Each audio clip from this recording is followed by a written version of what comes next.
This is Gyre. She does electrifying things, and recently she got an augment that makes her weapons do electrifying things. What's good, folks? It's Warframe here with a new Warframe video talking about Gyre's new augment, Conductive Sphere. This is her first ability augment. Her first ability is an electric ball that you plop on the floor that deals tickle electric damage. But now, with this augment, any projectile that passes through it gain guaranteed electric procs and electric damage. Some of you might think guns are the best choice, but you're mistaken. Melees are the go-to that make this augment shine.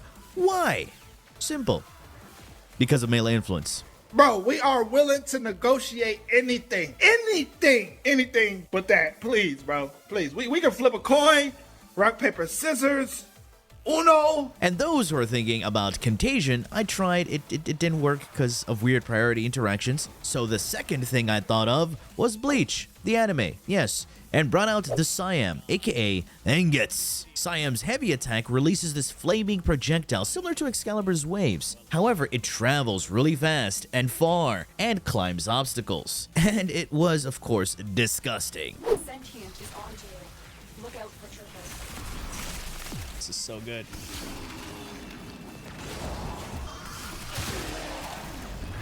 Oh, he's down. Huge. Dude, look how far it's going. Look at those ticks. Oh my god. I took it to Antarctica.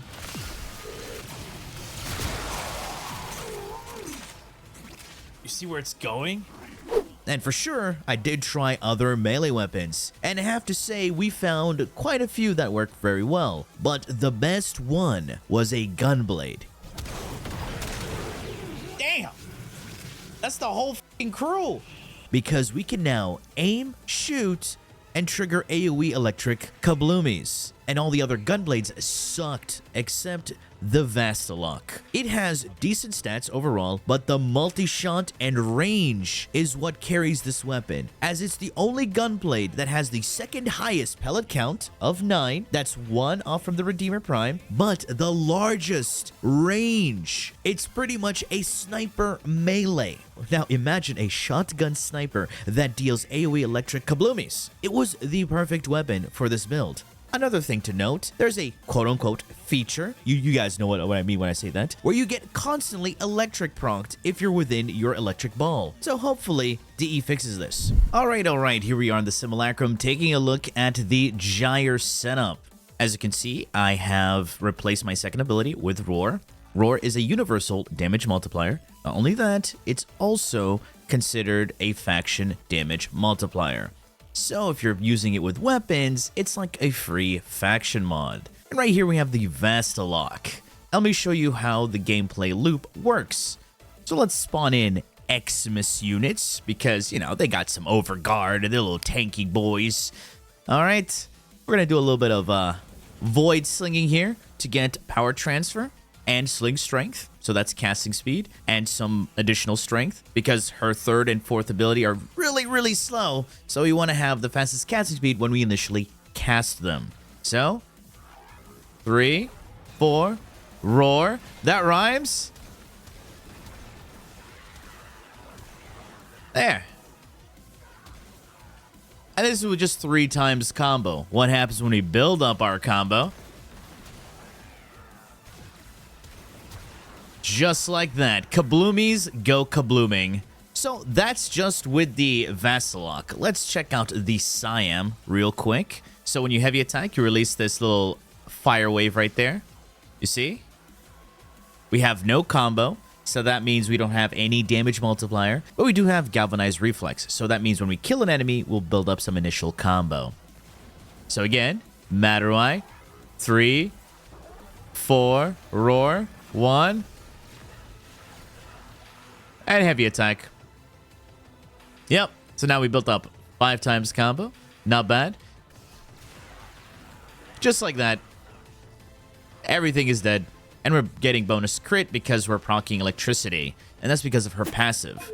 Gyre's abilities have a 10% chance to deal critical damage for each electric status effect affecting the enemy. Yes, yes, more crits. All right, so let's take a look at the abilities, the Archon Shards, and all of that. Now, for those wondering about the Archon Shards, these are for my other Gyre builds that deal ability damage, not for this weapon platform Gyre. And the only thing that does matter, I would say, is the red shard for ability strength. Otherwise, put whatever works for you when you're using this particular build. We still do not have Archon shard loadouts, so we just have to deal with it.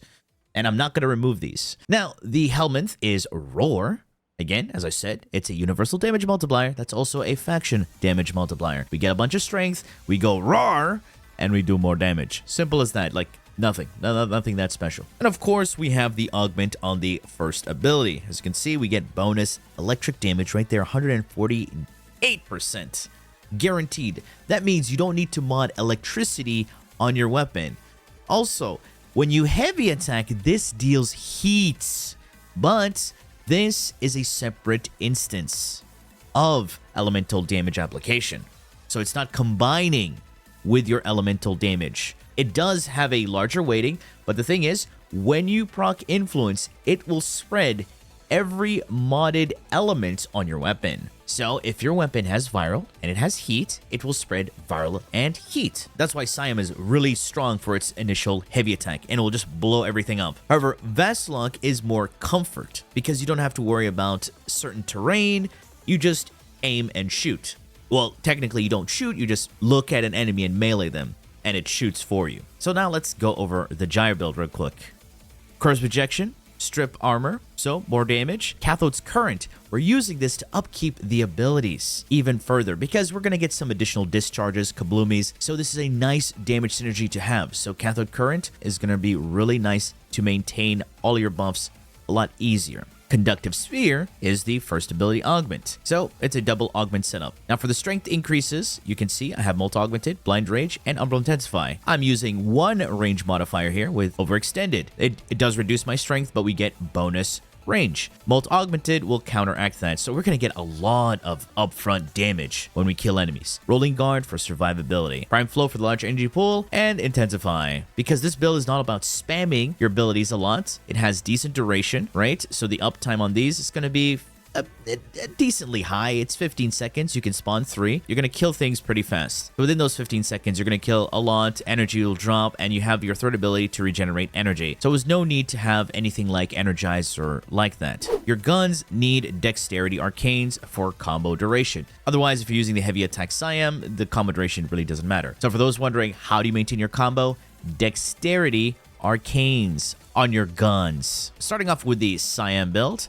Very simple. Melee influence, of course. The stance doesn't matter. It's just a heavy attack. Dispatch Overdrive. So when you heavy attack, you get some zoomies. Base damage. This is your heavy attack efficiency. And you gain initial combo. Heavy attack efficiency means you don't consume that much combo when you heavy attack. This gives you heavy attack base damage and wind up speed, crit damage and wind up speed. We have viral here, Elementalist for status damage and wind up speed. And of course, you're going to get some crit damage and some crit chance, doubled for heavy attack. So yeah, more damage.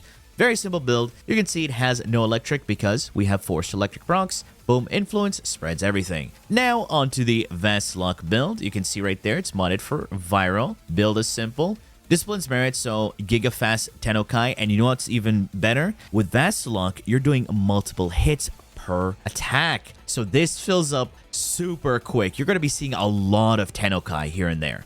Base damage, attack speed, crit chance, crit damage. It's pretty much your regular auto attack build, but you don't have any range because you don't need to mod for range. You're not doing melee strikes. That's why we're using bullet dance here. Just like that.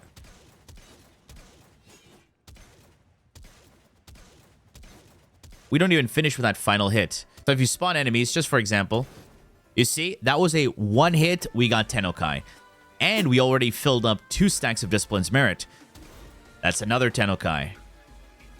Another Tennokai. Do you see where this is going? Constant Tennokai with this weapon. That's why this is one of the best weapons to use for this setup. Pellets count as additional hits. So I'm getting my Tennokai in 2 hits. 1. Okay, that was 1 hit. One hit. What the f? Just like that. Beautiful. Companion, I'm using just the worm. Simple build, Guardian Negate, Shield Charger, Duplex Bond, yada yada yada. You know the gist. Don't worry about Tenacious Bond. This is just for another build because Tenacious Bond doesn't work on Gyre. However, it does work on your weapons. But we don't need that additional crit damage. We're chilling. So that's why I decided to go for the Tazakor. Tazakor is here for the little tickle to apply electricity. And that's going to increase our crits on Gyre's abilities. Yes! Build is simple, viral. It has innate electric. So it's going to be spreading all those tickles. So just beware of the current bug at the moment with her first ability applying electricity on you. I'm getting electrocuted. Okay, so yeah, there is something buggy with this. I'm getting electrocuted by my own ability. I'm getting electrocuted. So if enemies attack you, they also get bonus electric on them. It's weird. It's weird. So hopefully DE does something about this, or, you know, because that is the one annoying thing about playing this build. You just get constantly self-damaged. Anyway, folks, that has been it for me. I do hope you enjoyed and learned something from this video. If you did, please feel free to leave a like, share, and subscribe for more Warframe content, streams, and so much more. Do refer to the description. Thanks for watching. And as always, a peace. Bye-bye now. Bye-bye.